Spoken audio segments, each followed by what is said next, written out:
Let's break it down. Over the past few days, the US government has released a massive new batch of Epstein files.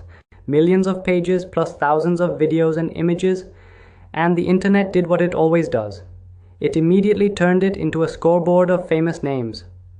But here's the problem. A name showing up in a document dump is not the same thing as evidence of a crime. And if you don't separate those two ideas, you'll get played by partisans, by grifters, and by the algorithm. So today I'm going to walk you through what this release actually is, what's inside it, why it's politically explosive, and how to read it like an analyst, not like a rumor addict. I'm Imran, a Middle East-based analyst, and this is exactly the kind of moment where calm pattern recognition matters more than outrage. Now, what actually happened? The Justice Department published a large new tranche of records tied to the Jeffrey Epstein investigations under a law that required disclosure with exceptions for things like victim protection and sensitive material. It's a largest batch yet type release. And the scale matters because at this size, errors, duplicates, and misleading fragments aren't the exception. They're guaranteed. That's why the first big takeaway is not even about the famous names. It's about the tension between transparency and harm. Because shortly after the release, the department acknowledged it had to take down thousands of documents and media items that may have included victim-identifying information and blamed it on technical or human mistakes.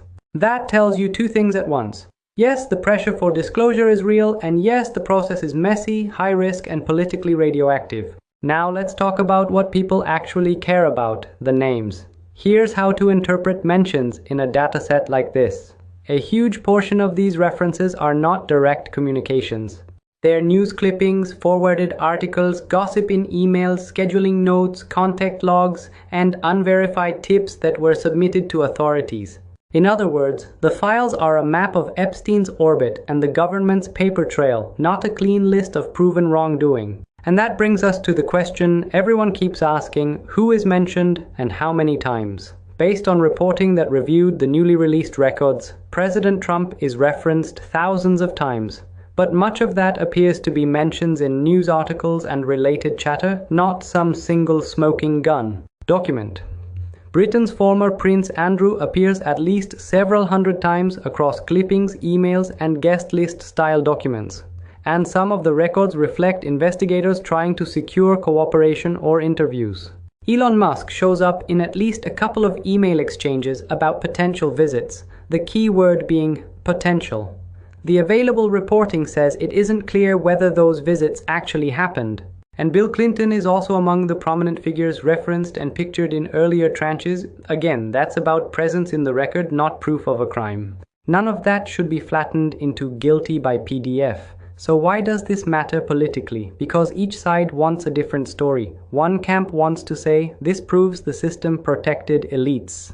Another camp wants to say, this is mostly noise and it's being weaponized. And the Justice Department is trying to sit in the middle, release a huge volume to satisfy transparency demands, while insisting redactions are necessary to protect victims and comply with legal limits.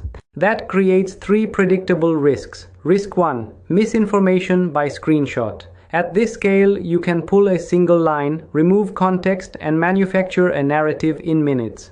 Risk 2. Mention count propaganda. If you tell viewers name X appears 3,000 times, most people hear that as name X is implicated 3,000 times, even if 2,900 of those are just news clippings. Risk 3. Victim re-traumatization. When redactions fail, the people who pay the price are not powerful men with PR teams. It's survivors who never asked to become searchable content. So what should you watch next? First, whether additional batches are released and whether the withheld categories become a bigger political fight. Second, whether redaction protocols get tightened or whether pressure forces faster releases with more mistakes. Third, whether any genuinely new corroborated investigative leads emerge, not rumors, not insinuations, not someone said, but actual verifiable links between documents, timelines, and actions. And here's the takeaway. This release can be two things at once, a real transparency event and a perfect disinformation playground. If you want to stay sharp, don't let mentions. Do the work of evidence. Ask what is the document, who created it, why does it exist, and what does it actually prove. If you found this breakdown useful, hit like, subscribe, and tell me in the comments what you want next. A deep dive on how to read these datasets responsibly, or a timeline explainer that separates verified facts from internet lore.